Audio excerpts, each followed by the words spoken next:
जब जब नीतीश कुमार ये कहते रहे कि अब तो सब कुछ तेजस्वी यादव को ही देखना है, पहले भी कई प्रोग्राम में दोहराते रहे, तेजस्वी का पीठ ठोकते रहे, लोगों को लग रहा था कि बस अब नीतीश तो रिटायरमेंट के मूड में है। मंगरुआ उस समय भी कहता था कि नीतीश कुमार त्रिवेणी संघ को नहीं भूले हैं। तो एक विधायक का नाम सुने होंगे, मंडल, गोपाल मंडल, खुलेआम जो एक जमाने में बंदूक लहराता फिरता था और पत्रकार को भी धमकी देता था, कल मंच पे बोलने के लिए आता है, राम मंदिर की आलोचना शुरू करता है, राम मंदिर और मोदी की आलोचना शुरू करता है। उसको बिहार जदयू के अध्यक्ष उसको एक चीट बढ़ाते हैं, कहता है कि हम सब कुछ जानते हैं, हमको समझाइए नहीं आप। मैंने पार्टी में डिक्टेट जारी हुआ है कि आपको मोदी की आलोचना नहीं करनी है, आपको राम मंदिर की आलोचना नहीं करनी है, आपको भाजपा की आलोचना नहीं करनी है। ये सारे संकेत हैं कि बात बन गई है। नमस्कार, मैं हूं अजय प्रकाश और आप देख रहे हैं जनज्वार। दोस्तों, पुरस्कार हमेशा एक समाज में खुशहाली लाता है, अच्छा महसूस करता है। कर्पूरी ठाकुर को भी जब भारत रत्न पुरस्कार नवाजने की घोषणा हुई तो जाहिर तौर पर उनके समाज से लेकर हर उस समाज में खुशी की लहर दौड़ी जो कि संघर्ष के समाजों से आते। लेकिन बिहार में इस पुरस्कार ने विघटन पैदा कर दिया, इस तरह का विघटन कि जिन पार्टियों को लेकर लोकसभा चुनाव की तैयारी थी, यानी राजद और जदयू की, उसमें फर्क दिखाई देने लगा है। और बताया जा रहा है कि आज जब एक कार्यक्रम में उप मुख्यमंत्री तेजस्वी यादव और मुख्यमंत्री नीतीश कुमार की मुलाकात हुई तो शायद बातचीत भी नहीं। उसके अलावा रोहिणी आचार्य, जो बहन है तेजस्वी यादव की, वह सोशल मीडिया पर आम तौर पर सक्रिय रहती है, उनकी भी जुबान इस समय थोड़ी फिसलती हुई नीतीश कुमार को लगता है कि नजर आ रही। तो वाकई क्या कुछ बदलाव की आहट है या यूं ही है, या कहीं भाजपा की साजिश तो नहीं? ये सारी बातों को समझने के लिए हमारे साथ इस वक्त खास मेहमान और वरिष्ठ पत्रकार संतोष सिंह हैं। बिहार के रहने वाले भी हैं, बिहार की राजनीति को अच्छी जानकारी भी रखते हैं। वो कल भी एक बातचीत में मुझे से कह रहे थे कि 27 को नीतीश कुमार नए रास्ते तलाश लेंगे, नए राह की ओर चल पड़ेंगे। क्या संतोष जी, आज भी कायम है अपनी बात पर आप? बिल्कुल कायम है। और ये जब जब नीतीश कुमार ये कहते रहे कि अब तो सब कुछ तेजस्वी यादव को ही देखना है, पहले भी कई प्रोग्राम में दोहराते रहे, तेजस्वी का पीठ ठोकते रहे, लोगों को लग रहा था कि बस अब नीतीश तो रिटायरमेंट के मूड में है। मंगरुआ उस समय भी कहता था कि नीतीश कुमार त्रिवेणी संघ को नहीं भूले हैं। थोड़ा त्रिवेणी संघ का बैकग्राउंड ये है कि आजादी के पहले जब सवर्ण संघ और कांग्रेस वगैरह सब लोग एकजुट होकर लड़ाई लड़ रही थी तो बिहार एक तीसरी धारा पे चल निकला था, त्रिवेणी संघ की धारा पर। उस त्रिवेणी संघ में यादव थे, कुर्मी थे और कोयरी थे।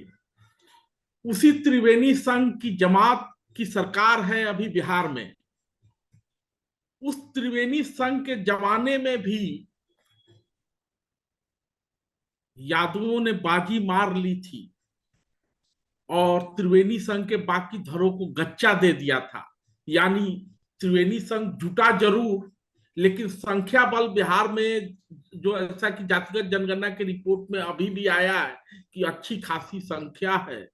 और त्रिवेणी संघ के बाकी धड़ों, विशेष रूप से कुर्मी जिससे नीतीश कुमार आते हैं, उनकी संख्या कम है। और एक तरफ जिसकी लाठी उसकी भैंस, भैंस भी है लाठी भी है, तो उसी लाठी और भैंस की बदौलत त्रिवेणी संघ ने उस समय भी थोड़े से हल्के माने जाने वाले संख्या बल में भी विवेकशील कुर्मियों को गच्चा दिया था। जब जब लोग ये कहते रहे कि लालू यादव जो है तेजस्वी यादव को मुख्यमंत्री बना देंगे, मंगरुआ उनको यही याद दिलाता रहा कि नीतीश कुमार त्रिवेणी संघ के खेला को भूले नहीं है, कभी मुख्यमंत्री नहीं बनाएंगे नीतीश कुमार। और आज बिहार में वही हो रहा है। नीतीश को पता है कि त्रिवेणी संघ की कमान यदि सबसे बड़े धड़े के पास जाएगी तो बाकी दोनों भाई मिट जाएंगे। यानी जब मतलब यादवों का, यादव जब ताकत में आएंगे यानी मुख्यमंत्री बनेंगे तो कुर्मी और कुशवाहा, कुशवाहा और पटेल, मतलब बेसिकली कुर्मी, इन दो जातियां, बेसिकली हमारे यहाँ कुर्मी और कोयरी कहे जाते हैं। कोयरी कहे जाते कुर्मी, कोयरी, और कोयरी में अवधिया भी आते हैं, कुछ लोग पटेल भी होते हैं, लेकिन वो गुजरात वाले पटेल हमारे यहाँ नहीं है। जी। कुर्मी की संख्या 2% है, जिससे कि नीतीश कुमार आते हैं। मगध मगध क्षेत्र में उनकी संख्या ज्यादा है, बाकी जगह ज्यादा सम्राट चौधरी वाली ही जाति आती है, यानी कि कोयरी आती है, तो जिसकी संतोष जी अध्यक्ष ये है जो कि बताएं कि फिर अगर इस तरह का एक सिनेरियो बन रहा है जैसा कि आप आशंका जाहिर कर रहे हैं और लगने भी लगा है कि कुछ तो गड़बड़ है, लेकिन औपचारिक तौर पर दोनों पार्टियों के शीर्ष नेता अभी कुछ कह नहीं रहे। 27 वह क्या दिन है जिसके बाद लगता है कि नीतीश कुमार अपना रुख बदलेंगे, अपना बयान बदलेंगे और फिर से एक बार भाजपा को देश बचाने के लिए महत्वपूर्ण मानते नजर आएंगे? वो हम 27 हम जनवरी की है। हम थोड़ा सा बैकग्राउंड में कोई भी चीज बात करते हैं। जी। देखिए, कल तक नीतीश कुमार के सबसे बड़े पैरोकार अगर बिहार में थे भाजपा में, तो वो सुशील मोदी ही थे। बाकी जितने भी लोग थे, वो लोग नीतीश कुमार को रखने के पक्ष में नहीं थे, वो मजबूरी थी। लेकिन सुशील मोदी हमेशा अपनी मित्रता निभाते रहे छात्र आंदोलन के दौरान का। जी। अब वो सुशील मोदी भी नीतीश कुमार का स्वागत करने लगे हैं और कहने लगे हैं कि यदि केंद्रीय नेतृत्व को कोई परेशानी नहीं है तो बिहार में तो हम लोग फॉलो करते हैं केंद्रीय नेतृत्व को, कार्यकर्ता आधारित पार्टी है, जी। तो हम लोग तो, जो तो सबसे बड़े पैरोकार भी सुशील मोदी ही थे। और जब सुशील मोदी को केंद्र में लाया गया ये कहते हुए कि नहीं नहीं, अब बिहार में नए नए नए लोगों को आगे बढ़ाना चाहिए, तारकिशोर प्रसाद आए, रेणु देवी आई, लेकिन सम्राट चौधरी अध्यक्ष के रूप में आए, सुशील मोदी को केंद्र में झुनझुन्ना मिला, यानी मंत्री नहीं बनाए गए। बावजूद इसके सुशील मोदी की सक्रियता बिहार में बनी रही। और आज जो भी भाजपा के नेता हैं, पुराने नेता, सम्राट चौधरी जैसे बाहर से आयातित नहीं, जो पहले के कैलाशपति मिश्रा वाले भाजपा के हैं, जो लालमुनि चौबे वाले भाजपा के हैं, वो सारे लोग जो भाजपा के कोर है, वो सुशील मोदी के उभारे हुए लोग ही हैं। राधा मोहन सिंह, राजीव प्रताप रूढ़ी, गिरिराज सिंह, गोपाल नारायण सिंह, किसका किसका नाम लू, सब लोग सुशील मोदी के समय से ही भाजपा को आगे बढ़ाने में लगे हुए हैं। तो वो सुशील मोदी भी अब कहने लगे कि हम लोगों को कोई परेशानी नहीं है। यानी नीतीश कुमार का जो सबसे बड़ा पैरोकार था, और इधर आंकड़ों के जादूगर है सुशील मोदी, हमेशा आंकड़ों की बिना पे बात करते हैं। नीतीश कुमार की सरकार की आलोचना भी उतनी प्रखरता से कर रहे थे। अब वो सुशील मोदी फिर से कहने लगे हैं कि पार्टी आधारित कैडर बेस्ड पार्टी है, और जब ऊपर का नेतृत्व जब तय कर देगा तो हम लोगों को तो कोई परेशानी नहीं है नीतीश जी से। और ऊपर खैर इन बात कयासों हो के गई है। बीच अगर एक कयास यह भी लगाई जाए कि बीजेपी उनका उस शर्तों पर स्वागत अब करने को तैयार नहीं है क्योंकि वो बार बार छोड़कर चले आते हैं, फिर नीतीश कुमार के पास क्या बचेगा? ना माया मिलेगी ना राम।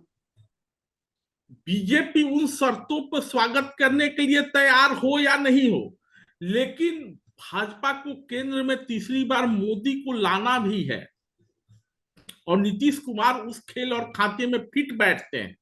कई लोग ये दावा कर रहे हैं कि भाजपा के सीटों पर असर नहीं पड़ेगा, लेकिन गणित 39 का है।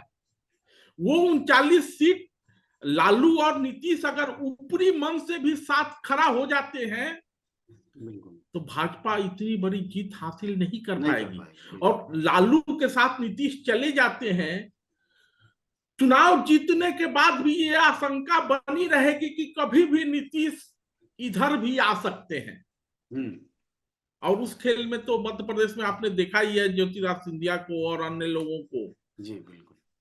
तो वो सारी आशंकाएं, अगर नीतीश इधर आ जाते हैं तो मजबूती से लड़ेंगे। नीतीश के पास, जैसे लालू के पास अपना वोट है, तो कुर्मियों की संख्या तो भले ही कम है, लेकिन कोयरी जी और अन्य पिछड़ा वर्ग के लोग, कुछ जमात, भानु, ये सारे लोग जिनका जिनका सामाजिक योजनाओं के तहत जिनका कल्याण हुआ है, वो सारे लोग नीतीश, बड़ी संख्या में महिलाएं, वो नीतीश के साथ हैं।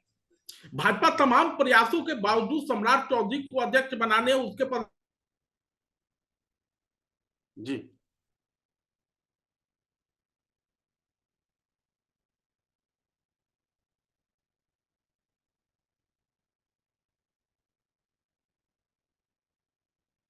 लेकिन वो लालू वाला दही नहीं, नीतीश वाला। तो अब तक हम आपसे यह समझने की कोशिश कर रहे थे हम लोग कि भाई भाजपा और नीतीश के बीच क्या है, लेकिन इन सारी गुणागणित के बीच क्या इंडिया गठबंधन सक्रिय नहीं रहेगा? क्या लालू प्रसाद की पार्टी और कांग्रेस और कम्युनिस्ट पार्टियां सक्रिय नहीं होंगी? तो उनके वो क्यों नहीं चाहेंगे कि नीतीश हमारे साथ बने रहे? क्योंकि यह करो या मरो बीजेपी के लिए भले ना हो, विपक्ष के लिए तो है ही। सवाल यह है कि उनके पास नीतीश को ऑफर करने के लिए है क्या? कल ही मैंने कहा था आपसे एक बातचीत में कि लालू वोट ट्रांसफर, लालू दूसरे का वोट लेते हैं, अपना वोट ट्रांसफर नहीं करवाते। लालू की जात और जमात जो है दूसरों का वोट लेती है, लेकिन अपना वोट नीतीश अगर गठबंधन में आते हैं तो उनको मिलेगा कि नहीं, इसको लेकर रामविलास पासवान जी भी सशंकित थे, इसको लेके नीतीश कुमार भी सशंकित रहेंगे। जबकि भाजपा के साथ यह है कि बहुत लंबा, 2005 से लेके बीच के कुछ वर्षों को छोड़ दे तो आज 2024 में, 23 में हम लोग 24 में आ गए, तो एक लंबा गठबंधन रहा है। दोनों पार्टी के कार्यकर्ता जो है ना, कार्यकर्ता और कैडर जानते हैं कि इसको जोड़ना है उसके साथ, उसको जोड़ना है इसके साथ, और गणित बैठ जाता है। तो एक इन लोगों का नेचुरल गठबंधन भी रहा है। नीतीश चले आए थे ये कहते हुए, क्यों आए थे? ये कहते हुए आए थे कि हमारी पार्टी को तोड़ रहा है, हमारी पटिया को समाप्त कर देना चाहता है, ये कहते हुए इनके गठबंधन से आए थे। नीतीश के सामने वर्तमान में भी वही स्थिति है।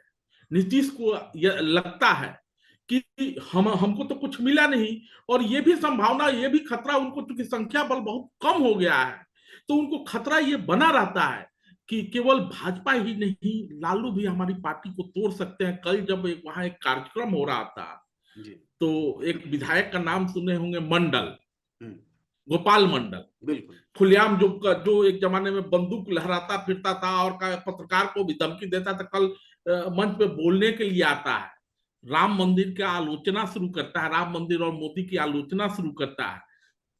उसको बिहार जदयू के अध्यक्ष उसको एक चीट बढ़ाते हैं, कहता है कि हम सब कुछ जानते हैं, हमको समझाइए नहीं आप। मैंने पार्टी में डिक्टेट जारी हुआ है कि आपको मोदी की आलोचना नहीं करनी है, आपको राम मंदिर की आलोचना नहीं करनी है, आपको भाजपा की आलोचना नहीं करनी है। ये सारे संकेत हैं कि बात बन गई है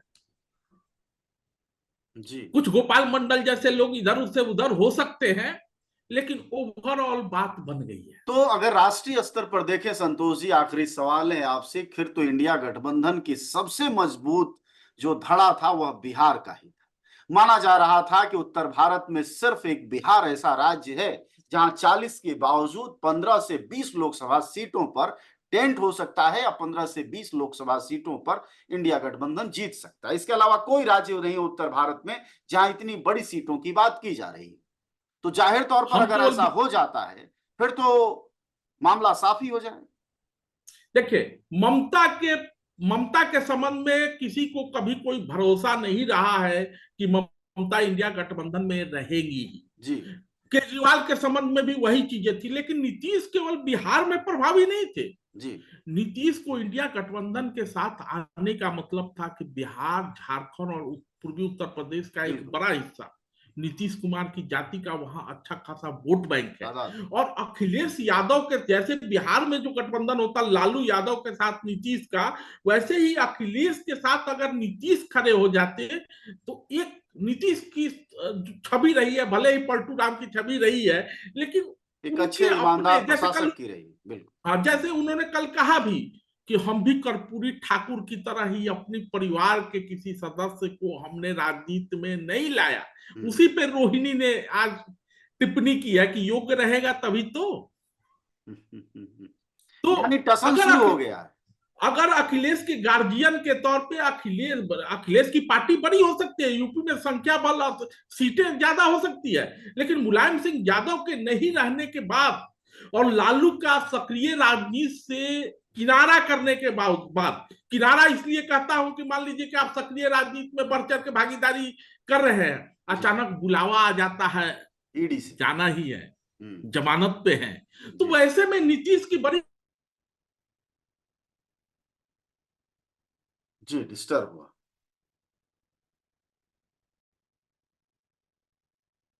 डिस्टर्ब है, आवाज डिस्टर्ब है।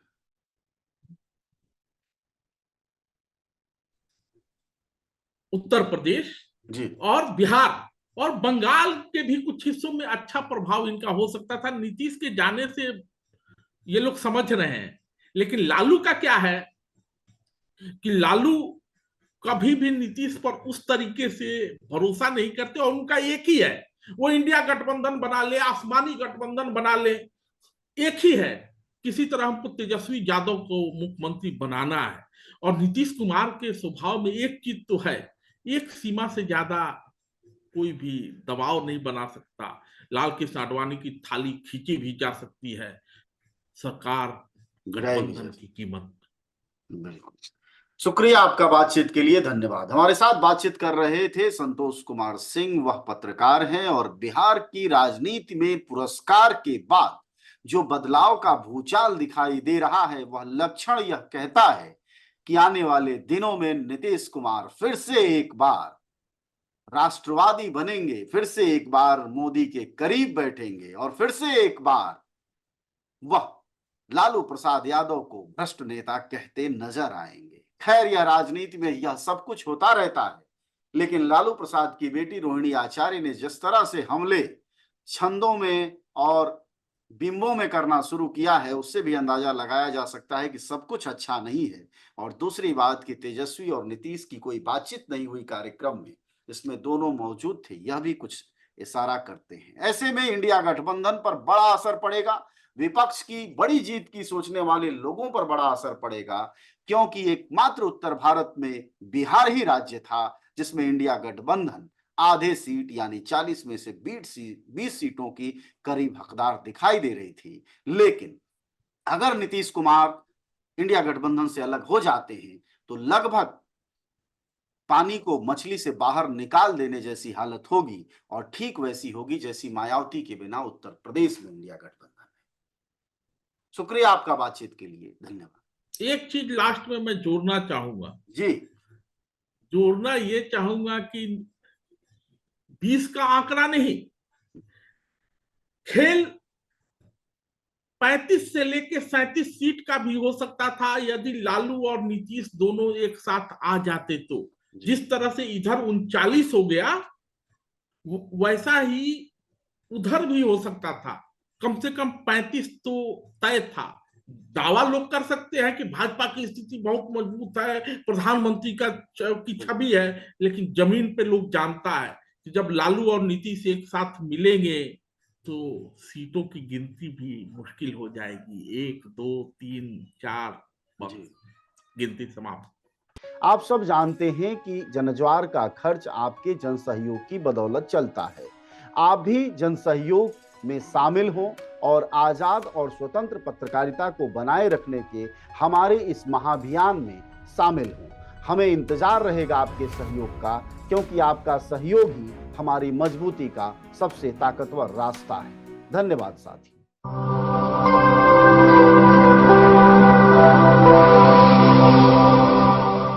जनज्वार, जनता की मीडिया।